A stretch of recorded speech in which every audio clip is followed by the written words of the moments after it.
دیکھو، سب لوگ میری بات بہت ہی غور سے سنو۔ ہم نے اس خڑوس باسم خانزادہ سے چھپ کر حویلی سے باہر نکلنا ہے، اور یہی ہمارا سب سے امپورٹنٹ مشن ہے۔ وہ اس وقت اپنی کزنوں کے ٹولے کے سامنے کھڑی ان کو کسی گروپ کے لیڈر کی طرح ہدایات دے رہی تھی۔ اور اگر کوئی پکڑا گیا، ماہی نے ہاتھ کھڑا کر کے مخصوص انداز میں اپنا سوال پوچھا۔ انسان کی شکل اچھی نہ ہو تو اس کو بات اچھی کر لینی چاہیے۔ آلیہ نے اسے بیچ میں ٹوکا تو وہ اسے غصے سے گھورنے لگی۔ میرے گروپ میں ہر کسی کو ہی اپنا سوال پوچھنے کی کھلم کھلا آزادی ہے۔ تم لوگوں کے پاس فریڈم آف سپیچ ہے، اسی وجہ سے کوئی بھی کسی کو نہیں ٹوکے گا۔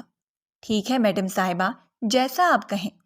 آلیان یہ کہہ کر پھر سے صوفے کے ساتھ ٹیک لگا کر بیٹھ گیا تھا۔ وہ سب لوگ اس وقت آلیان کے کمرے میں جمع تھے۔ رات کے وقت عاطف اسلم کا کنسرٹ تھا، جہاں پر جانا بہت ضروری تھا، اور اگر وہاں پر جانے کے لیے ان کو جان کی بازی لگانی پڑتی تو شاید وہ اس سے بھی گریز نہ کرتے۔ ماہی صاحبہ، آپ کا سوال بالکل ویلڈ ہے، اب اس کا میں جواب دیتی ہوں۔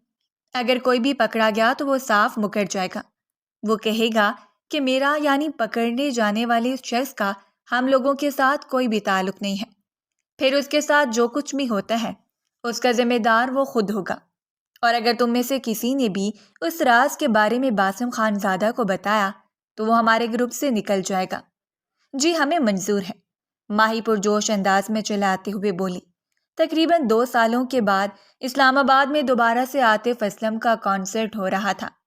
ان کی خوشی کی کوئی انتہا نہیں تھی۔ چلو اب سب اپنے کمرے میں جاؤ اور اپنی تیاری مکمل کرو۔ رات 10 بجے سب نے حویلی کے پچھلے حصے میں جمع ہونا ہے۔ یہ کہہ کر وہ وہاں سے جانے ہی لگی تھی کہ سونیا نے اس کے بازو مضبوطی سے پکڑے۔ تمہیں نہیں لگتا کہ تم لوگ پھر سے غلط کر رہے ہو؟ اور اگر پکڑے گئے تو باسم بھائی تمہیں نہیں چھوڑیں گے۔ یار، ایک تو تم مجھ سے ڈرتی بہت زیادہ ہو۔ میں مانتی ہوں کہ وہ جلاد سے کم نہیں ہے، مگر اتنا بھی خوف نہیں ہونا چاہیے۔ تم تو پھر اس کی بہن ہو۔ مجھے نہیں لگتا کہ وہ تمہیں کچھ کہے گا۔ اور جہاں تک میرا سوال ہے تو میں ہمیشہ اپنی منمانی کرتی ہوں۔ اپنے بالوں کو پیچھے جھٹکتے ہوئے اس نے مسکراتے ہوئے جواب دیا۔ لیکن شاید وہ یہ بات بھول چکی تھی کہ یہ امریکہ نہیں ہے بلکہ پاکستان ہے، اور وہ اس وقت کسی مینشن میں نہیں بلکہ باسم خانزادہ کی حویلی میں موجود ہے، جو کہ بزنس مین ہونے کے ساتھ ساتھ اس گاؤں کا سردار بھی تھا۔ باہر کے لوگوں کے ساتھ بہت ہی نرم، غریبوں کی مدد کرنے والا، بیوہ عورتوں کے کام آنے والا اور بچوں کو تعلیم دلوانے والا۔ جو عورت بھی حویلی آتی تھی اس کو ڈھیر ساری دعائیں دیتی تھیں اور اس کی تعریفوں کے پل باندھ دیتی تھیں۔ جب یہ باتیں اس کے کزن سنتے تو وہ برے برے منہ بناتے۔ دل نشین کا بس نہیں چلتا تھا کہ وہ ان لوگوں کی زبانیں ہی بند کرتے جو اس جلاد کی تعریفیں کرتے تھے۔ تمہیں معلوم ہے نا دل نشین کہ تم بھائی کے ریڈار میں ہو، اور اس بار اگر تم پکڑے گئے تو وہ تمہیں تایا جان کے سامنے ذلیل کریں گے۔ تمہیں لگتا ہے کہ میں اس سے ڈرتی ہوں؟ اگر پکڑتا ہے تو پکڑے، مجھے کیا؟ اس نے لاپرواہی کا اظہار کیا اور تیز تیز قدم اٹھاتی ہوئی اپنے کمرے میں داخل ہو گئی، جبکہ سونیا اپنا سر پکڑ کر بیٹھ گئی۔ اس لڑکی کا کچھ بھی نہیں ہو سکتا ہے۔ اسے شدت سے کچھ غلط ہونے کا احساس ہو رہا تھا، کیونکہ اپنے کزنوں کی قابلیت سے وہ بہت اچھی طرح واقف تھی۔ جب بھی وہ اس طرح کا کوئی پلان بناتے تھے بہت بری طرح سے فیل ہوتے تھے۔ رات کھانے کے بعد سب کزن حویلی کے پچھلے حصے میں جمع ہو رہے تھے۔ سونیا نے صاف انکار کر دیا تھا کہ وہ ان کی وجہ سے اپنی جان خطرے میں نہیں ڈالے گی، اور عاطف اسلم کو شادی کے بعد اپنے شوہر کے ساتھ جا کر مل لے گی۔ سب نے اس کا بہت مذاق بنایا تھا، مگر فی الحال اسے اپنی جان کی فکر تھی۔ اگر اس بار وہ لوگ پکڑے جاتے، باسم خانزادہ نے ان کا کچومر بنا دینا تھا۔ لشین نے اپنے چہرے کو فائنل ٹچ دیا اور ایک نظر خود کو آئینے میں دیکھا۔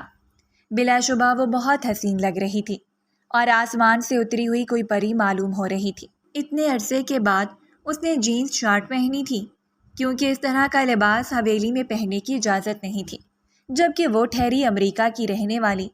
شروع میں اس کے بازوؤں سے ہر روز کی طرح لڑائی ہوتی، کیونکہ وہ اس کے لباس پر بھی تنقید کرتا تھا، اور پھر بعد میں مجبور ہو کر اس نے بھی قمیض شلوار پہننا شروع کر دیا تھا۔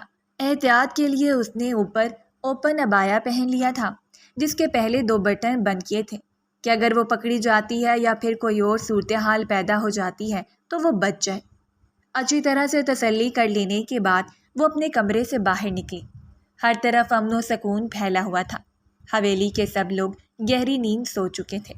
گاؤں میں یہی ہوتا تھا، سب لوگ اپنے کام ختم کر کے رات کو جلدی ہی سونے کے لیے لیٹ جاتے تھے، اور پھر باری آتی تھی کزن لوگوں کی جو رات کے 3 بجے تک ہلا گلا کیے رکھتے تھے۔ دادی جان اکثر اوقات آدھی رات کے وقت اٹھ کر ان کو ڈانٹتی تھی۔ باسم صاحب تو کسی کو بھی نہیں بخشتے تھے، وہ بہت زیادہ پرجوش تھی۔ اس سے پہلے کہ وہ دروازے سے باہر نکلتی اسے جانی پہچانی آواز سنائی تھی۔ اس کو لگا کہ قدموں کے نیچے سے زمین نکل گئی ہے۔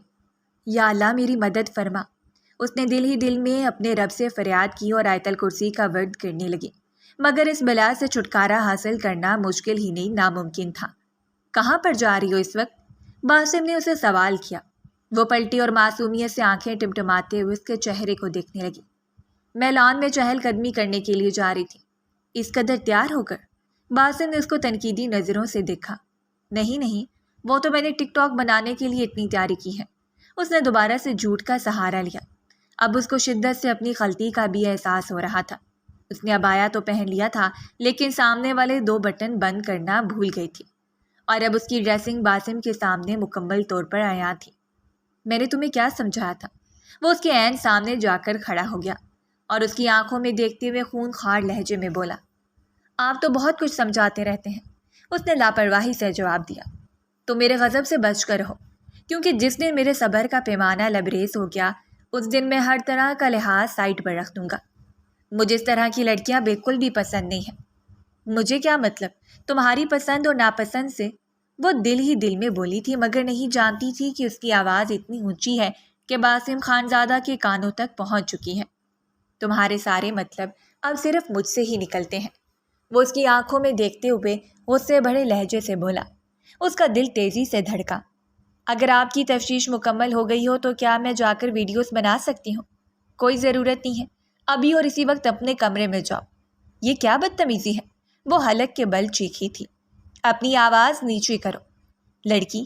اس وقت ہی سونیا اپنے کمرے سے باہر نکلی۔ وہ دونوں اس پوزیشن میں کھڑے تھے کہ وہ اپنے بھائی کو نہیں دیکھ پائی، اور حیرت سے اپنی کزن سے سوال کرنے لگی۔ تم لوگ ابھی تک کانسرٹ نہیں گئے؟ وہ 2 کب کا شروع ہو گیا ہے؟ یہ کہہ کر وہ آگے بڑھی، لیکن جب اس کے سامنے کھڑے ہوئے اپنے جلاد بھائی کو دیکھا تو بری طرح سے گھبرا گئی۔ بھائی آپ یہاں پر؟ اس نے کانپتے ہوئے لہجے میں سوال کیا۔ کس کانسرٹ کی بات کر رہے ہو تم لوگ؟ اب تم لوگوں نے کون سی نئی کھچڑی پکائی ہے؟ وہ ان دونوں کو گھوٹتے ہوئے بولا۔ بھائی کچھ بھی نہیں، وہ تو میں بس ویسے ہی۔ سونیا مجھے صاف صاف بتاؤ، اور تم پہلے جا کر اپنے کمرے میں چینج کر دو، دوبارہ میں تمہیں اس طرح کی ڈریسنگ میں نہ دیکھوں۔ اسے ڈانٹ کر وہ وہاں سے بھیج چکا تھا اور اپنی بہن کی طرف متوجہ تھا۔ بھائی وہ اصل میں عاطف اسلم کے کنسرٹ پر جا رہے تھے۔ کون کون جا رہا تھا؟ بھائی سارے کزن۔ تم بھی ان کے ساتھ جا رہی تھی؟ نہیں بھائی، میں نے تو صاف انکار کر دیا تھا۔ اس وقت وہ کہاں پر ہیں؟ وہ سب پچھلے لان میں جمع ہیں، میرے ساتھ چلو۔ نہیں بھائی، جو کہا ہے خاموشی سے مانو۔ وہ نہ چاہتے ہوئے بھی اس کے پیچھے چلنے لگی، جبکہ اپنے کمرے میں جا کر وہ سب کزنوں کو کال کر کے بتا چکی تھی کہ وہاں سے فرار ہو جاؤ، جلا تم لوگوں کے پاس آ رہا ہے۔ جب وہ حویلی کے پچھلے حصے میں پہنچا تو وہاں پر کوئی بھی نہیں تھا۔ اس نے سوالیہ نظروں سے سونیا کی طرف دیکھا تو اس نے کندھے اچکا دیے۔ مجھے لگتا ہے کہ وہ کمرے میں جا کر ان سب لوگوں کو انفارم کر چکی ہے۔ آلیان جو کہ سائڈ پر ہی کھڑا تھا سونیا کی بات سن کر دانت پیسنے لگا، اور اگلے دن سونیا کو اس گینگ سے نکال دیا گیا تھا کیونکہ اس کی وجہ سے باقی سب کزنوں کی پارٹی خراب ہو چکی تھی۔ صبح سے وہ دہائیاں دے رہی تھی کہ ہائے میرا عاطف اسلم، شکر کرو کہ اس نے تمہیں نہیں دیکھا، ورنہ اگر دیکھ لیتا تو بیچارہ وہیں پر ہی مر جاتا۔ آلیان کے بچے میں تمہیں چھوڑوں گی نہیں۔ وہ اس کو مارنے کے لیے اس کی طرف بڑھ ہی رہی تھی کہ سامنے سے آتے ہوئے باسم خانزادہ سے ٹکرا گئی۔ یا اللہ، مجھے مار دیا۔ آنکھیں ہیں یا بٹن؟ دیکھ کے نہیں چل سکتی کیا؟ اپنی غلطی ماننے کی بجائے وہ الٹا اسی سے سوال کرنے لگا۔ اللہ اللہ، دیکھو تو، ایک تو چوری، اوپر سے سینہ زوری۔ محترم، میں نے نہیں، آپ نے مجھے ٹکر ماری ہے۔ دیکھو چھوٹی سی لڑکی، تمہارے معاملے میں بہت ہی تحمل اور برداشت سے کام لیتا ہوں۔ تمہیں کتنی بار سمجھایا ہے میں نے کہ میرے سامنے زبان درازی نہ کیا کرو۔ اور یہاں پر کیا کر رہی ہو؟ جب اس نے اسے آلیان کے ساتھ اکیلے کچن میں کھڑے دیکھا تو اس کے ماتھے پر بل پڑ گئے۔ نوڈلز بنا رہی تھی۔ اور تم یہاں پر کیا کر رہے ہو؟ اگلا سوال آلیان سے ہوا تھا۔ میں نوڈلز بنانے میں اس کی مدد کر رہا تھا، اس نے آنکھیں ٹمٹماتے ہوئے کہا۔ ابھی اور اس وقت دونوں اپنے کمرے میں دفع ہو جاؤ۔ مگر ہم نے کیا کیا ہے؟ تم لوگوں نے کل کانسرٹ پر جانے کی پلاننگ کی ہے، آپ کے پاس اس کا کوئی ثبوت نہیں ہے، اس نے بال ہوا میں لہراتے ہوئے اپنے مخصوص لہجے میں کہا۔ اور جب تک آپ کے پاس ثبوت نہیں ہے تب تک ہم ماننے سے ہی انکار کر دیں گے۔ اگر کچھ کر سکتے ہیں تو کر کے دکھائیں۔ وہ اس کو اوپن چیلنج کر رہی تھی۔ نہ چاہتے ہوئے بھی وہ مسکرا دیا۔ تم جانتی ہو نا کہ تم مجھے چیلنج نہیں کر سکتی ہو، پھر بھی تم اپنے آپ کو مشکل میں ڈال رہی ہو۔ مشکلوں سے لڑنا میرا فیورٹ مشغلہ ہے۔ یہ کہہ کر وہ کچن سے باہر نکلی۔ آلیان بھی اس کے ساتھ ساتھ نکلا۔ تمہیں کیا ضرورت تھی اس کے سامنے ہیروئن بننے کی؟ کیا ہو جاتا اگر تم یہ ڈائیلاگ اپنے دل میں ہی دبا کر رکھ لیتی؟ مجھ سے نہیں ہوتی برداشت کسی کی فضول باتیں، اور اب میں انہیں فیصلہ کر لیا ہے کہ میں یہاں پر نہیں رہوں گی بلکہ امریکہ واپس جاؤں گی۔ اگر اس انسان کے ساتھ میں نے مزید تھوڑا سا وقت گزارا تو میں نے سچ میں پاگل ہو جانا ہے۔ شام تقریباً 5 بجے کا وقت تھا۔ وہ سب لوگ لان میں بیٹھے چائے پی رہے تھے۔ دادی جان بھی ان کے ساتھ ہی تھی جب عاصم خانزادہ کا ذکر چھیڑا۔ دادی جان، ان کا تو نام ہی نہ لیں، قسم سے مجھے تو بہت زہر لگتے ہیں، ان کو دیکھ کر ہی مجھے کوفت ہونے لگتی ہے۔ دادی جان پہلے تو معنی خیز انداز میں مسکرا دیا اور پھر سونیا کی طرف دیکھنے لگی۔ آنکھوں ہی آنکھوں میں انہوں نے اسے کوئی اشارہ کیا تو وہ بھی ہنسنے لگی۔ کیا ہوا ہے آپ کو؟ آپ ہنس کیوں رہے ہیں؟ ارے نہیں بیٹا، کچھ بھی نہیں۔ تم وہ واحد لڑکی ہو جس کو عاصم خانزادہ پسند نہیں ہے، ورنہ اگر باقی لڑکیوں کی بات کو وہ تو اس پر اپنی جان دیتی ہیں۔ ضرور وہ اندھی ہوں گی یا ابھی تک انہوں نے اس جلاد کا رویہ نہیں دیکھا ہوگا۔ میری بہن، ذرا امیجن تو کرو، تم ضرور کوئی فضول بات کرو گے اس لیے چپ ہو جاؤ۔ نہیں نہیں، فضول بات نہیں ہے، بس ایک ریئلٹی چیک دے رہا ہوں۔ ذرا سوچو کہ تمہارا عاصم خانزادہ سے نکاح ہو جاتا ہے۔ ابھی اس نے یہی کہا تھا کہ دل نشین ایک زوردار مکہ اس کی پیٹ میں مارا۔ وہ کرا کر رہ گیا۔ دل نشین، یہ کیا بدتمیزی ہے؟ دادی جان نے اسے ڈانٹا۔ آپ نے دیکھا ہے کہ اس نے کس طرح کی بات کی تھی؟ اس طرح کی وہ دعا انسان اپنے دشمن کو بھی نہ دے۔ میں تو اس کی دوست ہونے کے ساتھ ساتھ اس کی کزن بھی ہوں۔ اس کی آنکھیں بھیگ گئی تھیں جبکہ لہجہ لڑکھڑا گیا تھا۔ یار، مسئلہ کیا ہے؟ ان کو اتنے ہینڈسم تو ہے۔ صرف ہینڈسم کے ساتھ انسان کی زندگی نہیں گزرتی ہے، تھوڑی سی انسانیت بھی ہونی چاہیے۔ تمہیں کیا پتا کہ وہ کتنے نرم دل کے مالک ہیں؟ مجھے تو ہمیشہ انہوں نے اپنی روڈ سائڈ ہی دکھائی ہے۔ خیر، میں اس بارے میں بات کر کے اپنا موڈ خراب نہیں کرنا چاہتی۔ یہ کہہ کر وہ لمبے لمبے ڈھک بڑھتی ہوئی وہاں سے چلی گئی۔ سامنے ہی شہریار بیٹھا ہوا تھا جو اس کے ماموں کا بیٹا تھا۔ ہیلو شہریار، کیسے ہو تم؟ اس نے پرجوش انداز میں مسکراتے ہوئے کہا اور ہینڈ شیک کے لیے ہاتھ بڑھا دیا۔ شہریار نے مسکراتے ہوئے اس کے ہاتھوں کو تھام لیا۔ آج اتنے عرصے کے بعد آئی ہو یار، میں تمہیں بہت زیادہ مس کر رہی تھی۔ تم نے مجھ سے وعدہ کیا تھا کہ تم مجھے گھمانے کے لیے لے کر جاؤ گے، تم نے اپنا وعدہ بھی بھول گئے۔ وہ اب چھوٹے بچوں کی طرح اس سے شکوہ کر رہی تھی۔ یار، آئی ایم ریئلی سوری، اس بار پکا تمہیں میں اپنے ساتھ لے کر جاؤں گا، تمہیں شوٹنگ رینج بھی لے کر جاؤں گا۔ میں نے وہاں پر ان لوگوں سے بات کر لی ہے تو بکنگ وغیرہ ہو چکی ہے، بس اگلے ہی ہفتے تم نے تیار رہنا ہے۔ کوئی ایشو تو نہیں ہے نا؟ نہیں نہیں، کوئی ایشو نہیں ہے یار، آئی ایم سو ایکسائٹیڈ، قسم سے تم بہت ہی اچھے کزن ہو۔ وہ کیپٹن تھا، آرمی میں ہوتا تھا اور آج 2 مہینوں کے بعد چھٹی پر آیا تھا۔ اس کی دل نشین سے فون پر بات ہوتی رہتی تھی۔ ان دونوں میں کافی اچھی دوستی بھی تھی اور کافی اچھی انڈرسٹینڈنگ بھی تھی۔ وہ دل نشین کو دل ہی دل میں پسند بھی کرتا تھا اور اپنی محبت کا اظہار کرنا چاہتا تھا، مگر ایک اچھے موقع کا انتظار کر رہا تھا۔ ابھی کچھ مہینے پہلے ہی اسے کیپٹن کا رینک ملا تھا اور اسے یہی بہترین وقت لگ رہا تھا کہ وہ اپنے جذبات اس کے سامنے رکھ دیتا۔ عاصم خانزادہ جو کہ سیڑھیاں اتر رہا تھا، ان لوگوں کی محبت دیکھ کر تاؤ کھا کر رہ گیا۔ غصے سے ایک نظر دل نشین پر ڈالی جو اسے مکمل طور پر انجان اپنے کزن کے ساتھ خوش گپیوں میں مصروف تھی۔ دل نشین، باہر جاؤ، دادی بلا رہی ہیں۔ اس نے ایک نظر عاصم پر ڈالی۔ ابھی تھوڑی دیر پہلے ہی واپس آئے ہوں، میں نے کہا ہے باہر جاؤ، دادی بلا رہی ہیں۔ اس نے قدرے اونچی آواز میں کہا تو وہ منہ بناتے ہوئے باہر چلی گئی۔ تم اسے اس قدر برے لہجے میں کیوں بات کرتے ہو؟ تم اسے کیا مطلب ہے مسٹر شہریار؟ اور آپ کے لیے بہتر یہی ہے کہ آپ اپنی حد میں رہیں۔ اپنی حد کراس کرنے کی ضرورت نہیں ہے۔ وہ بھی چھوٹی بچی ہے، اسے بہت سی چیزوں کے بارے میں نہیں پتا، اور میں ہرگز یہ برداشت نہیں کروں گا کہ کوئی اس کی معصومیت کا ناجائز فائدہ اٹھائے۔ یہ تم کیا کہہ رہے ہو؟ تم ہوش میں تو ہو؟ تم مجھے یہ کہنے کی کوشش کر رہے ہو کہ میں اس کی معصومیت کا ناجائز فائدہ اٹھا رہا ہوں؟ جی بالکل شہریار صاحب، امید ہے کہ آپ کو بات سمجھ میں آ چکی ہوگی۔ وہ وہاں سے جانے ہی لگا تھا کہ اس نے باسم کے بازو مضبوطی سے پکڑ لیے۔ باسم نے ایک جھٹکے سے اپنے بازو آزاد کروائے۔ آج تو یہ جرت کی ہے، لیکن دوبارہ کبھی بھی ایسی کوشش بھی نہ کرنا، ورنہ میں سارے لحاظ بھول جاؤں گا۔ باسم صاحب، کہیں ایسا تو نہیں ہے کہ آپ مجھ سے جل رہے ہیں؟ یہ سن کر وہ عجیب سے انداز میں ہنس گیا۔ مجھے لگتا ہے کہ اس سے بے خود مذاق میری زندگی میں کبھی کسی نے میرے ساتھ نہیں کیا ہوگا۔ اگر تمہیں لگتا ہے اور اپنی سیلف سیٹسفیکیشن کے لیے تمہیں ایسا سوچتے ہو تو سوچتے رہو، مجھے کوئی مسئلہ نہیں ہے۔ رات کے وقت وہ کچن میں کھڑی اپنے لیے کھانا گرم کر رہی تھی۔ دراصل وہ شام کے وقت سو گئی تھی اور پھر ڈنر کے لیے اٹھ نہیں سکی۔ اب بھی اسے شدید بھوک لگ رہی تھی جب باسم خانزادہ دروازے میں جا کر کھڑا ہو گیا۔ مجھے تم سے ایک بہت ہی ضروری بات کرنی ہے۔ جی سنائیں، اس نے بیزاریت بھرے انداز میں کہا۔ شہریار صاحب سے دور رہو۔ کیا مطلب ہے آپ کا؟ وہ ٹھیک انسان نہیں ہے۔ آپ کو لگتا ہوگا، میرے ساتھ وہ بہت ہی اچھا ہے، اس نے دو ٹوک انداز میں جواب دیا۔ جو تمہیں کہہ رہا ہوں وہ خاموشی سے مانو۔ آپ مجھ پر پابندیاں نہیں لگا سکتے ہیں اور نہ ہی میری زندگی کو اپنی مرضی کے مطابق چلا سکتے ہیں۔ میرے جی میں جو آئے میں وہ کر سکتا ہوں۔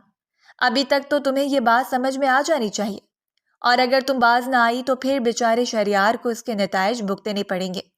آپ مجھے دھمکی دے رہے ہیں؟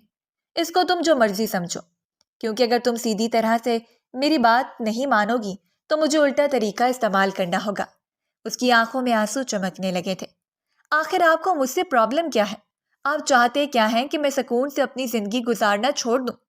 آپ تو مجھ پر یوں پابندیاں لگاتے ہیں جیسے آپ نے مجھ سے نکاح کیا ہوا ہے۔ باسم کے دل میں آیا کہ اسے حقیقت بتا دے، مگر پھر خاموش ہو گیا۔ ابھی ٹھیک وقت نہیں آیا تھا۔ ایسا ہو بھی سکتا ہے، اور اگر ایسا ہوا تو میں اپنی جان لے لوں گی، مگر کبھی بھی آپ کی زندگی میں شامل نہیں ہوں گی۔ نفرت بھرے لہجے میں کہتی وہ اپنے لیے کھانا لیے بغیر ہی کمرے میں چلی گئی تھی، جبکہ باسم دانت پیس کر رہ گیا تھا۔ وہ جب بھی کچھ ٹھیک کرنے کی کوشش کرتا تھا ہمیشہ ہی الٹا ہو جاتا تھا۔ وہ اس لڑکی کو کیسے سمجھاتا کہ وہ اس کو اس ذلیل انسان کے ساتھ برداشت نہیں کر سکتا، کیونکہ اس کو جیلسی ہوتی ہے۔ پہلی بار اس نے یہ ایموشن بھی محسوس کیا تھا کہ وہ واقعی کسی سے جلتا ہے، اور یہ اس لڑکی کی وجہ سے تھا۔ یا اللہ، یا اللہ، تو اس چھوٹی سی لڑکی کو عقل عطا فرما، یا پھر مجھے صبر عظیم عطا فرما۔ اس نے بے ساختہ اپنے رب سے دعا کی۔ اس وقت وہ چھت پر ٹہل رہا تھا۔ نیند اس کی آنکھوں سے کوسوں دور تھی۔ ماضی کے لمحات اس کی آنکھوں کے سامنے گھوم رہے تھے۔ وہ کچھ ٹائم پہلے ہی امریکہ اپنے بابا کے ساتھ ایک بزنس ڈیل کے سلسلے میں گیا تھا۔ تب انہوں نے اپنے چچا جان کے گھر پر سٹے کیا تھا۔ دل نشین کی عمر تب 16 سال تھی۔ وہ بے حد حسین اور خوبصورت تھے، چاند کا ٹکڑا معلوم ہوتی تھی، اور نہ صرف وہ حسین تھی بلکہ بہت کنزرویٹو تھی۔ باقی لڑکیوں کی طرح پارٹیز وغیرہ پر جانا، لڑکوں کے ساتھ دوستیاں کرنا، یہ سب کچھ اسے پسند نہیں تھا۔ اس کی اپنی ایک چھوٹی سی دنیا تھی۔ ہاں، یہ بات سچ تھی کہ اسے ٹریولنگ کا شوق تھا، اور وہ اکثر اکیلے بھی ٹریولنگ کرنے کے لیے نکل جاتی تھی۔ یہی اس کی ایک بری عادت تھی جس کی وجہ سے باسم چڑھتا تھا۔ جتنا عرصہ اس نے وہاں پر گزارا تھا اتنا عرصہ اس نے اس چھوٹی سی لڑکی پر نظر رکھی تھی۔ وہ جہاں کہیں بھی جاتی تھی باسم اس کے ساتھ ہی جاتا تھا۔ کہیں ایسا نہ ہو اس لڑکی کو کوئی نقصان پہنچا دے۔ وہ اسے بے تحاشا محبت کرتا تھا، آج سے نہیں بلکہ بچپن سے ہی۔ جب اس کی چچی جان نے اسے کہا تھا کہ میری بیٹی میرے باسم کی دلہن بنے گی، اس کے چھوٹے سے ذہن میں تبھی یہ بات فٹ ہو گئی تھی کہ وہ لڑکی صرف اس کی ہے اور کسی کو بھی وہ اس پر نظر ڈالنے کا حق نہیں دے سکتا ہے۔ ان دونوں کا نکاح چھوٹی سی عمر میں ہی کروا دیا گیا تھا۔ باسم اچھا خاصا سمجھدار تھا اور اسے ساری چیزیں بھی یاد تھیں، لیکن دل نشین کافی کم عمر تھی، اس وجہ سے اسے کچھ یاد بھی نہیں تھا۔ اور آج اتنے سالوں کے بعد جب وہ حویلی واپس آئی تو باسم کو اپنا صبر بھی ٹوٹتا ہوا محسوس ہو رہا تھا۔ آخر وہ کتنا انتظار کرتا۔ جب اس لڑکی کو اپنے سامنے ہنستے کھیلتے ہوئے دیکھتا تو اس کا دل خوشی سے بھر جاتا تھا۔ لیکن جب وہ شرارتیں کرتی تھی اور اپنے آپ کو مشکل میں ڈالتی تھی تب اس کو غصہ آتا تھا۔ اس نے دل نشین کے بہت سی عادتیں تھیں، لیکن ابھی بھی کافی کچھ باقی تھا۔ وہ لڑکی اب اس کے قریب جانے کی بجائے اس سے دور ہوتی جا رہی تھی۔ اس کو لگتا تھا کہ باسم صاحب اس پر کچھ زیادہ ہی پابندیاں عائد کرتے ہیں اور اس کو اس حویلی میں قید رکھنے کی کوشش کرتے ہیں۔ صبح جب وہ سو کر اٹھی تو اس کا موڈ کافی حد تک خوشگوار تھا۔ وہ ہلکا پھلکا بھی محسوس کر رہی تھی۔ کل شام کی تلخی اس کے ذہن سے ختم ہو چکی تھی۔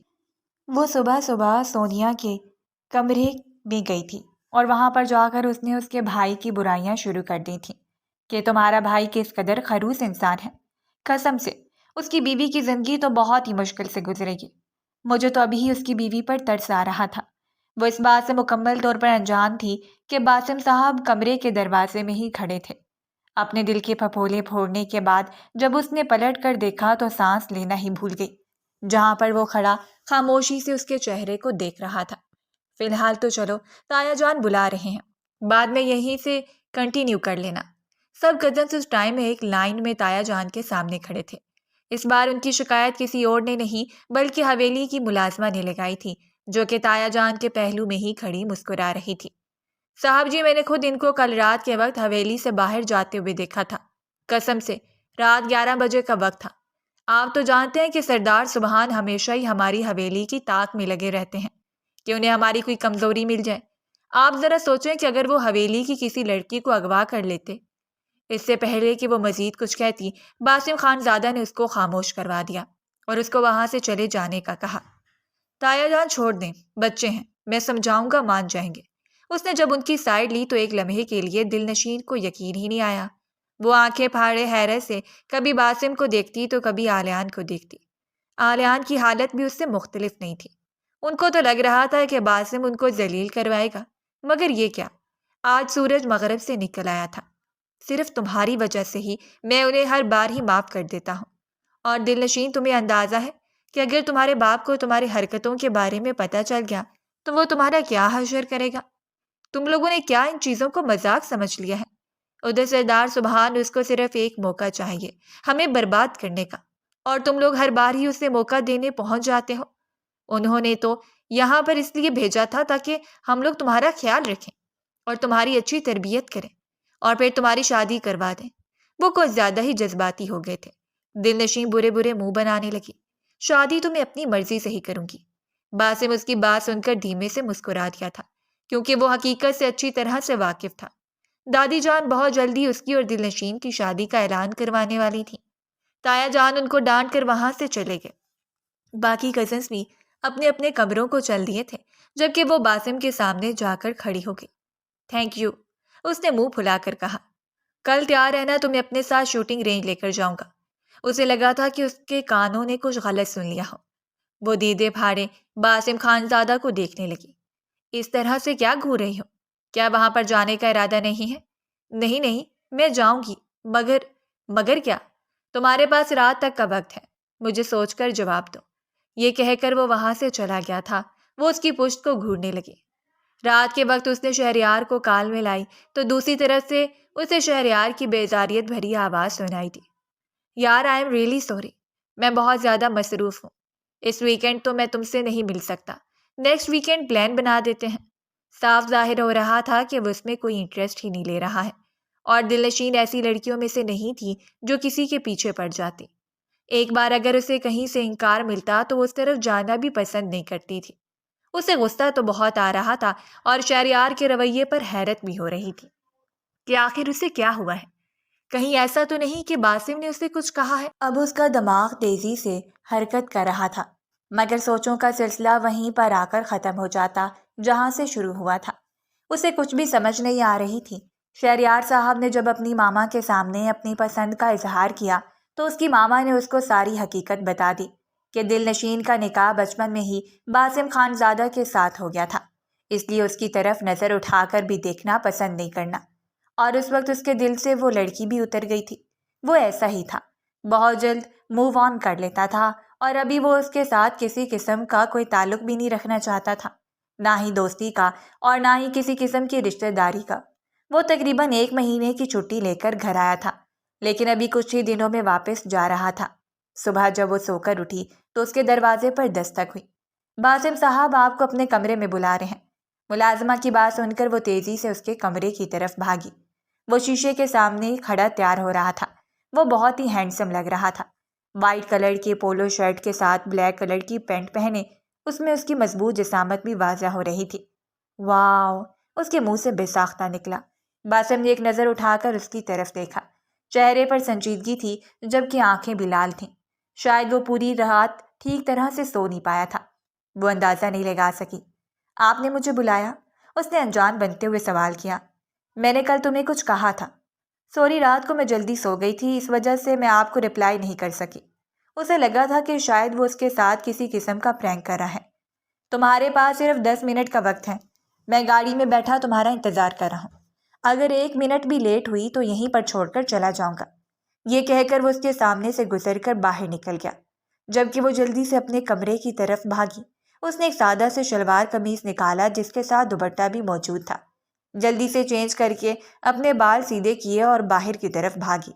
میک اپ کا سامان اس نے بیگ میں ہی ڈال دیا تھا۔ ابھی گاڑی صرف 15 منٹ کے لیے آگے بڑھی تھی کہ اس نے گاڑی میں ہی میک اپ سٹارٹ کر دیا۔ باسم نے حیرت سے اس کی طرف دیکھا۔ تمہیں سب کی کیا ضرورت ہے؟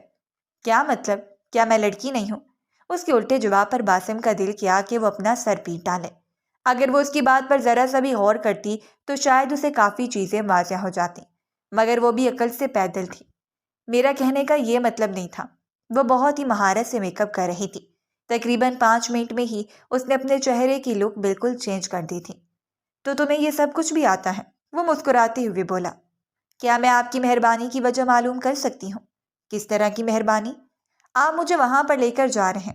اپنے دل میں کسی بھی قسم کی خوش فہمی پیدا کرنے کی ضرورت نہیں ہے۔ محترمہ، یہ سب کچھ میں آپ کے بابا جان کے کہنے پر کر رہا ہوں۔ کل ہی مجھے ان کی طرف سے کال موصول ہوئی تھی۔ وہ مجھے کہہ رہے تھے کہ میں آپ کو شوٹنگ رینج لے کر چلوں۔ اس کا موڈ بری طرح سے اپ ہو گیا تھا۔ وہ نہ جانے کیا کیا سوچ کر بیٹھی ہوئی تھی اور باسم خان زادہ نے اس کے سارے ارمانوں پر پانی پھیر ڈالا تھا۔ جبکہ اپنی بات مکمل کر کے وہ دھیمے سے انداز میں مسکرانے لگا۔ اسے دل نشین کا سرخ چہرہ بہت ہی اچھا لگ رہا تھا۔ وہ دونوں شوٹنگ رینج پر پہنچ چکے تھے۔ وہ بہت زیادہ ایکسائٹیڈ تھی۔ جیسے ہی انہوں نے اس کے ہاتھ میں رائفل دی، اس نے جلدی سے اس رائفل کو لوڈ کیا اور فائر کیا۔ فائر اپنے نشانے پر لگا تھا۔ نہ صرف باسم بلکہ وہاں پر کھڑا ہوا آدمی بھی حیران رہ گیا۔ کیا تمہیں شوٹنگ آتی ہے؟ باسم نے حیرت سے سوال کیا۔ ہاں، میں نے بچپن میں سیکھی تھی۔ اب تو کافی ٹائم گزر گیا تھا۔ مجھے اندازہ نہیں تھا کہ میرا نشانہ ابھی بھی پکا ہوگا۔ وہ پرجوش انداز میں اچھلتے ہوئے بولی۔ اب تو میں لازمی شکار کرنے کے لیے بھی جاؤں گی۔ اپنا راز اس نے ایک بار پھر سے باسم کے سامنے کھول دیا تھا۔ کوئی ضرورت نہیں ہے اس کی، اور خبردار جو تم نے اس طرح کی کوئی حرکت کی، ورنہ اس بار میں تمہیں تایا جان سے نہیں بچاؤں گا۔ آپ نے مجھے پہلے بھی نہیں بچایا، اس نے اپنی آنکھیں گھماتے ہوئے کہا اور دوبارہ سے رائفل لوڈ کرنے لگی۔ انہوں نے اس جگہ پر تقریباً 4 گھنٹے گزارے تھے اور یہ گھنٹے اس کی زندگی کے سب سے مزے کے تھے۔ باسم نے ایک بار بھی اسے نہیں ڈانٹا تھا، بلکہ وہ اسے اپنے ساتھ نئی نئی جگہوں پر گھمانے کے لیے لے کر جا رہا تھا۔ رات کو جب وہ گھر واپس آئی تو وہ کافی زیادہ تھک چکی تھی، مگر آج کا دن واقعی یادگار بن گیا تھا۔ ویسے وہ انسان اتنا برا بھی نہیں ہے جتنا برا نظر آتا ہے، اس نے مسکراتے ہوئے سوچا۔ اس کی یہ غلط فہمی اگلے ہی دن دور ہو گئی جب باسم خان زادہ نے اسے سب لوگوں کے سامنے تھپڑ مارا۔ اس کے وہم و گمان میں بھی نہیں تھا کہ وہ اس کے ساتھ اس طرح کا سلوک کرے گا۔ وہ کسی کو بھی بتائے بغیر آلیان کے ساتھ شکار پر جانے والی تھی۔ ان دونوں کو انہوں نے ارادہ کیا تھا کہ وہ شام کو جلدی ہی گھر واپس آ جائیں گے، اور حویلی میں انہوں نے اپنے کالج کے بارے میں بتایا تھا۔ باسم کو تو پہلے ہی شک تھا کیونکہ وہ چھوٹی سی لڑکی اپنا بھانڈا پھوڑ چکی تھی، جبکہ وہ سمجھ رہی تھی کہ باسم نے اس کی بات پر توجہ نہیں دی ہوگی اور اب تک تو بھول چکا ہوگا۔ باسم نے ان کی گاڑی بیچ راستے میں ہی رکوا دی۔ وہ دونوں بری طرح سے بکھلا گئے تھے۔ تم نے تو کہا تھا کہ ان کو پتہ نہیں لگے گا، وہ چیختے ہوئے بولی۔ یار خاموش ہو جا، مجھے بھی ڈر لگ رہا ہے۔ تم فکر مت کرو، ہم ہینڈل کر لیں گے۔ میں کوئی نہ کوئی بہانہ بنا لوں گا۔ تمہیں لگتا ہے کہ وہ ہماری بات کا یقین کریں گے؟ ہاں، تم ٹینشن نہ لو۔ باسم نے آلیان کا بازو پکڑ کر اسے گاڑی سے باہر نکالا۔ کہاں پر جا رہے تھے تم لوگ؟ اور یہ پسٹل تم لوگوں کے ساتھ کیا کر رہی ہے؟ یہ رائفل تم لوگوں نے کہاں سے اٹھائی ہے؟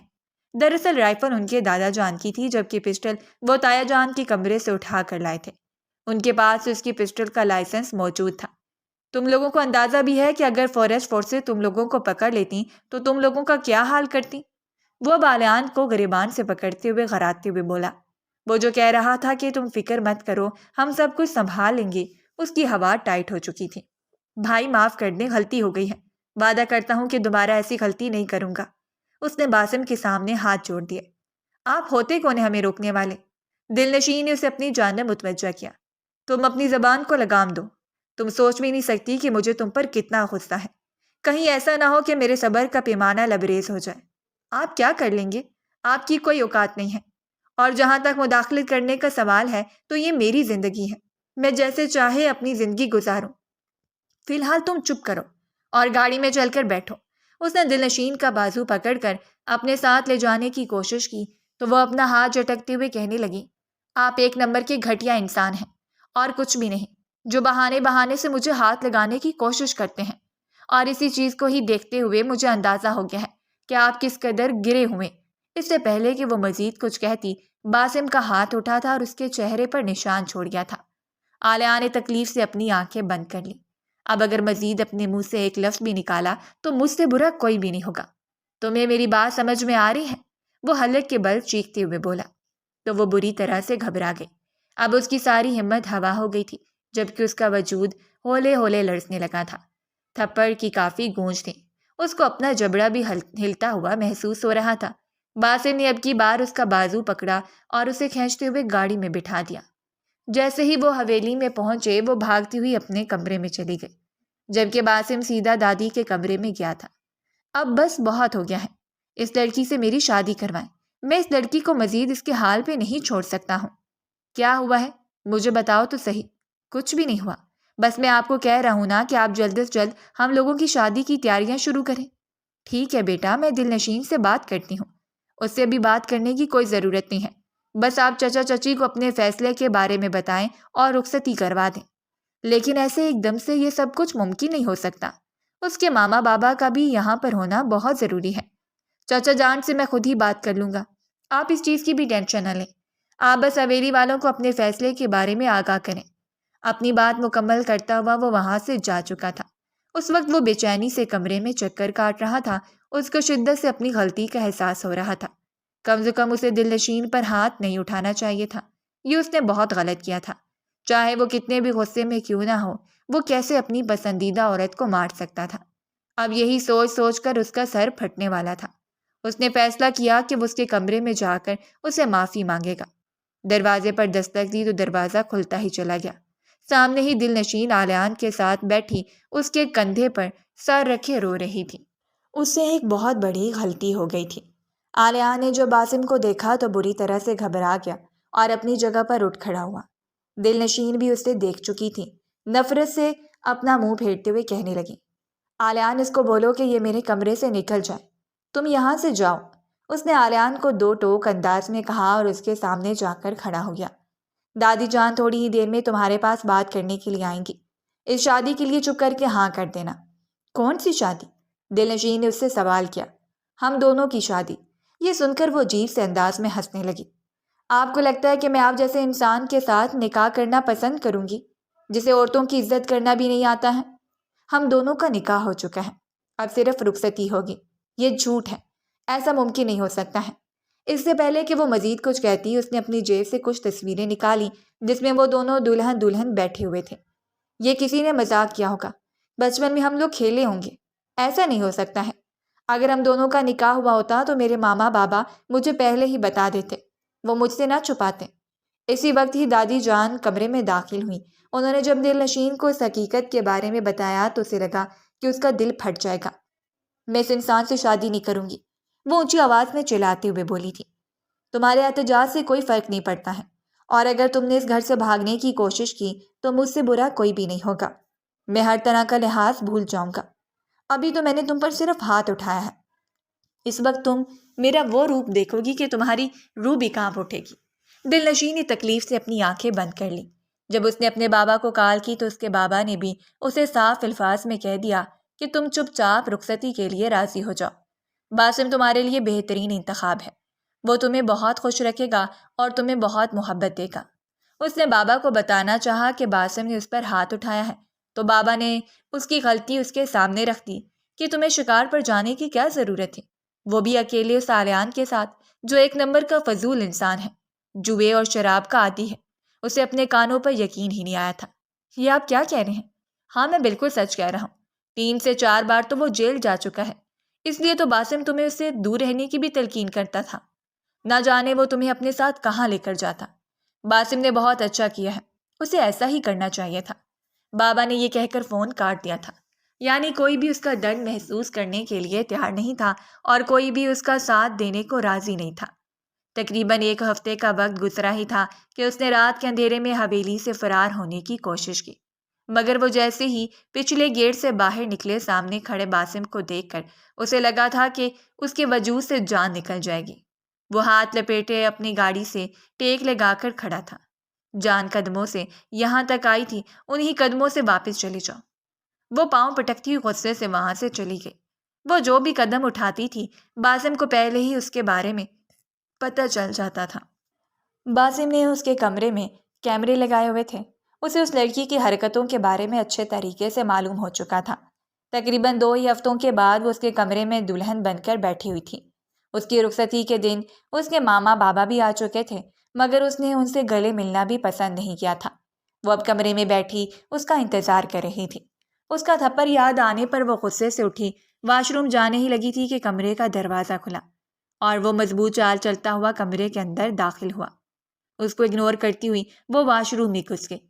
باسم نے اسے کچھ بھی نہیں کہا اور خاموشی سے صوفے پر جا کر بیٹھ گیا۔ جب وہ باہر نکلی تو وہ بھاری آواز میں بولا، میں جانتا ہوں کہ ابھی اس رشتے کے لیے تم ذہنی طور پر تیار نہیں ہو۔ تم جتنا چاہے وقت لے لو، مجھے کوئی مسئلہ نہیں ہے اور تم بیڈ پر سو سکتی ہو۔ میں یہیں صوفے پر لیٹ جاؤں گا۔ کافی رات ہو چکی ہے، تم آرام کرو، نیند پوری ہوگی تو دماغ بھی ٹھیک طرح سے کام کرے گا۔ اسے ہدایت کرتا وہ خود بھی فریش ہونے کے لیے چلا گیا۔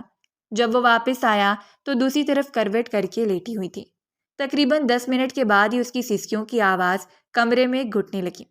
باسم اس کے پاس گیا اور پیار سے اس کے بالوں میں ہاتھ پھیرتے ہوئے بولا، میں جانتا ہوں کہ تمہارے ذہن میں اس وقت بہت سے سوالات ہیں اور تم مجھ سے ناراض بھی ہو۔ میں تمہیں صرف اتنا بتا دینا چاہتا ہوں کہ میں تم سے بے تحاشا پیار کرتا ہوں اور اس نے جو کچھ بھی ہوا وہ سب کچھ میں نہیں کرنا چاہتا تھا، مگر تمہاری حرکتوں کی وجہ سے مجبور ہو گیا تھا۔ یہ کہہ کر اس نے پیار سے اس کے ماتھے پر بوسہ دیا۔ وہ اس کا ہاتھ جھٹکتی ہوئی دوبارہ سے کروٹ بدل کر سو لے رہی تھی کہ وقت کا کام ہے گزرنا اور وقت تیزی سے گزرتا چلا جا رہا تھا۔ باسم اس کا بہت زیادہ خیال رکھتا تھا۔ وہ نہ تو اس سے اونچی آواز میں بات کرتا تھا اور نہ ہی اس کو ڈانٹتا تھا۔ اب وہ جان بوجھ کر اس کو تنگ کرنے کے لیے اس کی مرضی کے خلاف حرکتیں کرتی، مگر اس بار وہ اسے ہر بار ہی پیار سے سمجھاتا تھا۔ وہ جانتا تھا کہ اس سب سے وہ صرف اپنے آپ کو تکلیف پہنچا رہی ہے اور یہی سوچ کر اسے بھی تکلیف ہوتی تھی۔ آپ نے یہ کیا تماشا لگایا ہوا ہے؟ ایک دن وہ چیخ پڑی۔ کیا مطلب ہے؟ باسم نے کتاب بند کر کے سائڈ پر رکھی۔ آپ مجھ سے محبت کا ڈھونگ کیوں رچا رہے ہیں جبکہ یہ شادی آپ نے انتقام کے لیے کی ہے؟ بات سمجھ میں اس کا سر پیار سے اپنے سینے پر رکھا۔ تمہاری سب سے بڑی غلط فہمی ہے۔ اگر مجھے تم سے انتقام لینا ہوتا تو کبھی بھی تم سے نکاح نہ کرتا۔ میں تم سے پیار کرتا ہوں، آج سے نہیں بلکہ بچپن سے ہی، جب میں صرف 5 سال کا تھا اور چچی جان نے مجھے کہا تھا کہ میری بیٹی تمہاری دلہن بنے گی۔ اسی وقت ہی میں نے اپنے دماغ میں یہ بات فٹ کر لی تھی۔ تمہاری کچھ باتیں مجھے اچھی نہیں لگتی تھیں جس کی وجہ سے تمہیں ڈانٹتا تھا، مگر میرا مقصد کبھی بھی تمہارا دل دکھانا نہیں تھا۔ وہ خاموشی سے اس کا اظہار محبت سن رہی تھی۔ آپ سچ کہہ رہے ہیں نا؟ اس نے آنکھیں اٹھا کر اس سے سوال کیا۔